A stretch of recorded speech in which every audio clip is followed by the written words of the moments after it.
बाज को जब शिकार करना होता है तो वो अपना पूरा फोकस सिर्फ अपने शिकार पर रखता है, उसकी एक्टिविटी पर रखता है और मौका मिलते ही शिकार कर लेता है।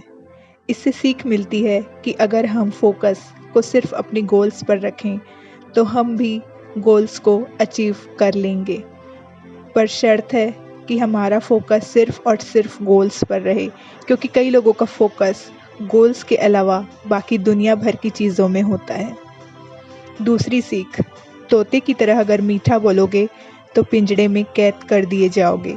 इसलिए अगर बाज की तरह तेज उड़ान से उड़ना है तो शांत रहकर आसमान की ऊंचाइयों को छूने का विल पावर रखो। आपके अंदर की विल पावर आपको बहुत ऊपर तक ले जा सकती है। तीसरी सीख, एक बाज या तो एक बाज के साथ ही उड़ता है या फिर बिल्कुल अकेले उड़ता है। आपने कभी एक बाज को किसी छोटे पक्षी या चिड़ियों के साथ उड़ते नहीं देखा होगा। इसलिए हमें भी या तो हमारे जैसे सोच वाले लोगों के साथ रहना चाहिए या फिर हमें बिल्कुल अकेले रहना चाहिए। छोटी सोच वाले इंसानों के साथ रहोगे या फिर जो दूसरों की टांग खींचने में व्यस्त रहते हैं उन लोगों के साथ रहोगे तो ज़मीन पर ही रह जाओगे, कभी उड़ ही नहीं पाओगे। इसलिए हमें छोटी सोच और दूसरों की टांग खींचने में व्यस्त लोगों से हमेशा दूर रहना चाहिए। चौथी सीख, बाज की नज़र बहुत साफ होती है। वो 5 किलोमीटर दूर से भी अपने शिकार को देख सकता है। वह सभी बाधाओं के बावजूद अपना नज़र शिकार पर तब तक गड़ाए रखता है जब तक कि वह उसे हासिल ना कर ले। जीवन में आने वाली छोटी मोटी बाधाओं से अपने लक्ष्य से कभी भटके नहीं।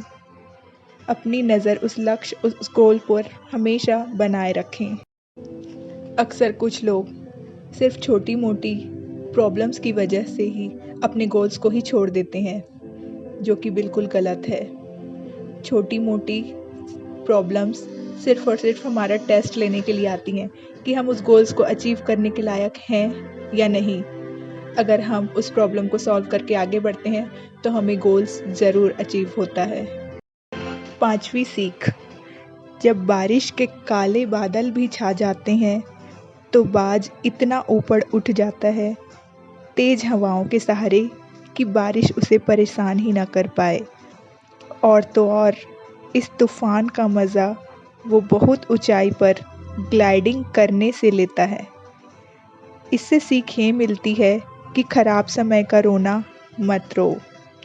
देखो कि आप इस कठिन समय में अपने लिए क्या अच्छा कर सकते हो।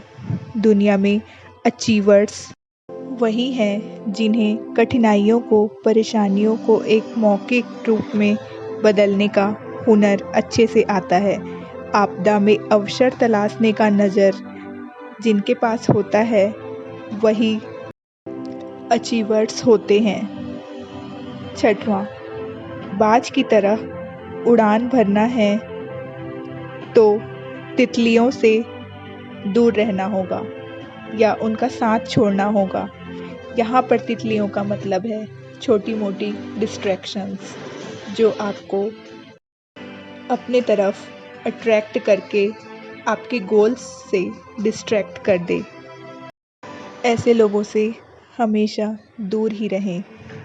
सातवीं सीख, नए नन्हे मेहमानों के घर आते ही बाज थोड़े दिनों के बाद अपने घोंसले से नर्म घास को बाहर निकाल फेंकता है ताकि उसके बच्चे को घोंसले में रहना मुश्किल लगे और इन्हीं मुश्किलों से घोंसलों से बाहर निकलकर वो उड़ान सीख लेते हैं। हमें अपने कंफर्ट जोन से बाहर निकलना ही पड़ेगा, तभी सपनों की मंजिल मिलेगी। आठवीं सीख, बाज के जीवन के मध्य में एक समय ऐसा आता है जब उसके पंख इतने भारी हो जाते हैं, इतने भारी कि उसके उड़ान की गति कम हो जाती है। चोंच और पंजों में वो पैनापन नहीं रह जाता कि वह शिकार को पकड़ भी सके। जिंदगी या मौत के इस कठिन दोराहे पर वह जिंदगी को चुनता है। एक ईगल इस कठिन समय में खुद को ट्रांसफॉर्म करने की चुनौती को स्वीकार करता है। किसी निर्जन और सुदूर क्षेत्र में जाकर खुद को एक नया कलेवर देने की कठोर साधना करता है। अपनी चोंच से अपनी भारी पंखों को नोच फेंकता है, अपने पंजों और अपनी चोंच को पहाड़ की शिलाओं पर पटक पटक कर तोड़ लेता है और तब तक उसी निर्जन स्थान पर छिपा हुआ रहता है जब तक कि उसके नए पंख, नए पंजे और उसकी चोंच ठीक से ना निकल आए। एक बार इस दर्दनाक ट्रांसफॉर्मेशन से गुजरने के बाद वही बाज जो पहले ठीक से उड़ नहीं पाता था, अब अपने जीवन की सर्वश्रेष्ठ उड़ान भरता हुआ पुनः अपनी ज़िंदगी का स्वागत करता है। वापस बादशाह बनकर लौटता है अपने इलाके में। अगली लाइफ लर्निंग हम बात से यही सीखते हैं कि अगर ऊपर वाले ने हमें ज़िंदगी दी है तो इस ज़िंदगी में नई ऊंचाइयों को छूना हमारी जिम्मेदारी है। हम ज़िंदगी में ऊंचाइयों को तभी छू सकते हैं जब हमारे भीतर खुद को समय के साथ बदलने की काबिलियत होगी। समय के साथ चलने से ही कामयाबी मिलती है।